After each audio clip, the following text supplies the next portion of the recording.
তো hello everyone, তো বিয়ের ভিডিও তো আপলোড হয়ে গেছে, এবার রিসেপশনের ভিডিওটাও তো আপলোড করতে হবে না? তাই দিন সব ঠিক আছে, বাট এত বেশি গরম হচ্ছে, তোমরা হয়তো ভিডিও দেখে বুঝতে পারছো প্রত্যেকের হাতে পাখা আছে, আর আমরা তো ঠান্ডা জলের বোতল বাস বাস দাঁড় করিয়ে কিনছিলাম। এইদিকে এই ভাইরাল চুড়ি পরে এর হাতে পুরো গরমে এই অবস্থা হয়ে গেছে, পুরো কালার হয়ে গেছে। দেন আমাদের বাসটা ছিল হচ্ছে ভলভো বাস। বিয়েতে এমনি নর্মাল বাস করে, বাস নর্মাল বাস করবে ভেবেছিল, বুকিং পাইনি, কিন্তু ভলভো বাসটা করে বেশ ভালোই হয়েছে, অনেক দূরের রাস্তা তো। তো সেই দিনকে আমার কাছে অনেক রকমের গোলাপ ছিল, বাস আমার হলুদ কালারটাই সেদিনকে বেশি ভালো লেগেছিল, তাই আমি একটা খুব মাথায় দিয়ে নিয়েছি, আর একটা আমি হাতে নিয়ে এমনি ফটোশুট করছি। তো সত্যি এরকম কিছু ফুল পেলে মনটা সত্যি ভালো হয়েছে। আমার না খুব ভালো লাগে ফুল, আর এত কালারিং ফুল আরো ছিল যেগুলো সবাইকে দিয়ে দেওয়া হয়েছিল। দেন আমাদের যেতে 3 ঘন্টা লেগে গিয়েছিল। আমরা তো রিসেপশনে গিয়ে পৌঁছেছিলাম রাত 11টার সময়। দেন তোমাদের মজার বিষয় কি বলবো, আমাদের বাড়ি আসতে আসতে পুরো ভোর হয়ে গেছিল। বাড়ি এসে আমাদের তো পুরো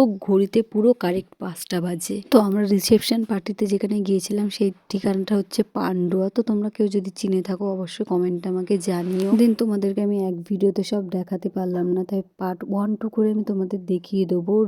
খাওয়ার মেনু সবকিছুই তোমাদের সঙ্গে শেয়ার করবো। তো টাটা।